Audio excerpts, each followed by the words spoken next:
Saudari-saudaraku terkasih, terkhusus seluruh umat Paroki Santo Yusuf Martayudan, hari ini tanggal 1 Mei kita merayakan pelindung paroki kita tercinta Santo Yusuf Pekerja. Maka saya juga membawa sapu, ini bukan nenek sihir ya ini ya.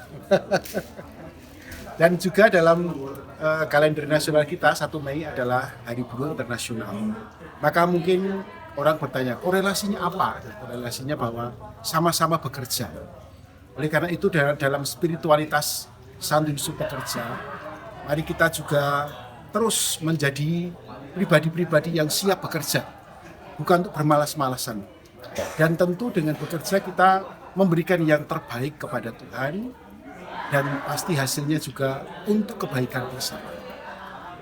Dan teristimewa pada ulang tahun ke-70 Paroki Martayudan, sekaligus penataan pastoral macam-macam hal, mari kita tetap menyatukan hati di pelayanan dan doa, agar apa yang menjadi harapan kita bersama untuk pengembangan pelayanan pastoral di paroki ini sungguh bisa kita wujudkan.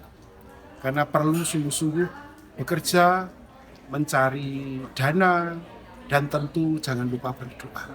Karena kita seperti Santo Yusuf juga diajak untuk menjadi orang beriman. Tidak usah banyak kata, tidak usah banyak bicara, mari kerja, juga membawa dalam doa. Semoga nanti kita bisa mewujudkan apa yang menjadi harapan kita bersama.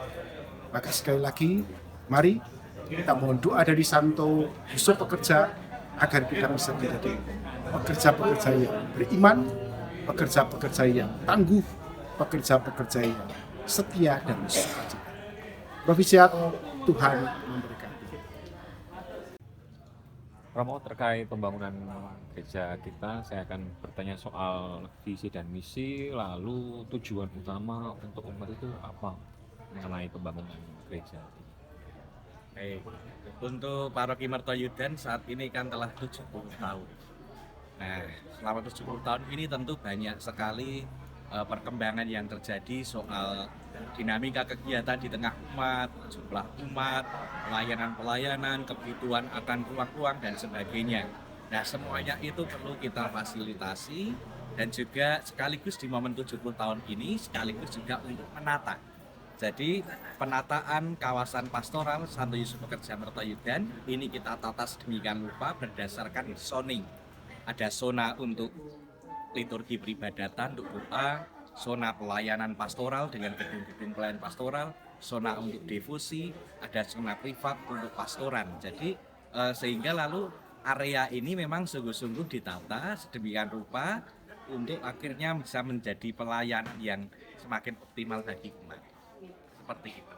Jadi alasan dasar mengapa 70 tahun ini lalu kita menata kawasan pastoral ini. Lalu terkait pembangunan nanti, ketika gereja sudah jadi, apakah kira-kira akan ada pertambahan jumlah umat, Romo? Kalau mengenai jumlah umat, tentu saja paroki ini terus berkembang. Apalagi konteks di wilayah Martayudan ini adanya banyak perumahan-perumahan baru yang muncul. Juga keluarga-keluarga muda yang masuk ke paroki ini. Maka untuk kapasitas gereja pun juga kita perluas. Kapasitas yang ada saat ini sekitar 400. Kemudian untuk ke depan sekitar 750 bisa menampung umat di satu ruangan gereja. Demikian. Pak Budi, mengenai pembangunan paroki Santo Yusuf Martayudan, apakah akan ada rencana membangun bangunan yang baru atau ada fasilitas baru terkait umat, Pak? Baik, pembangunan di Martayudan ini tidak hanya sekedar bangunan fisik satu saja, tetapi ini menyangkut penataan kawasan, jadi keseluruhan area yang ada di tempat ini. Jadi nanti kita akan mulai tahap pertama, itu fasilitas-fasilitas untuk ruang-ruang gedung pelayanan begitu, sehingga nanti ruang-ruang tersebut bisa digunakan untuk pendukung pelayanan pastoral, ada sekretariat paroki, ada kantor dewan paroki, bendahara, kemudian juga ada ruang-ruang pertemuan yang berskala kecil maupun yang berskala besar.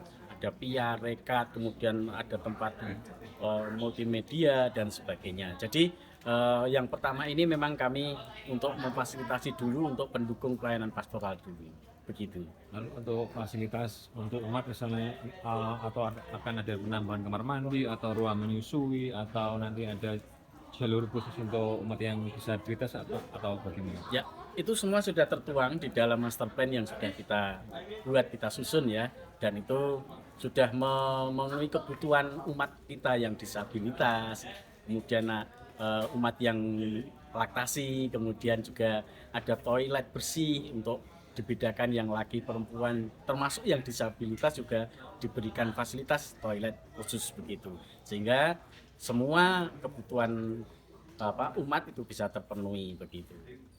Lalu terkait pembangunan nanti jika gereja sudah jadi yang baru, Ya.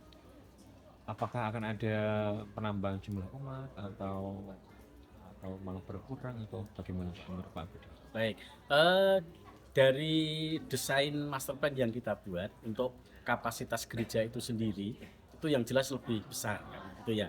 Artinya yang saat ini itu kapasitas itu hanya 400 umat. Untuk yang besok, yang baru itu nanti akan umat bisa 750 umat.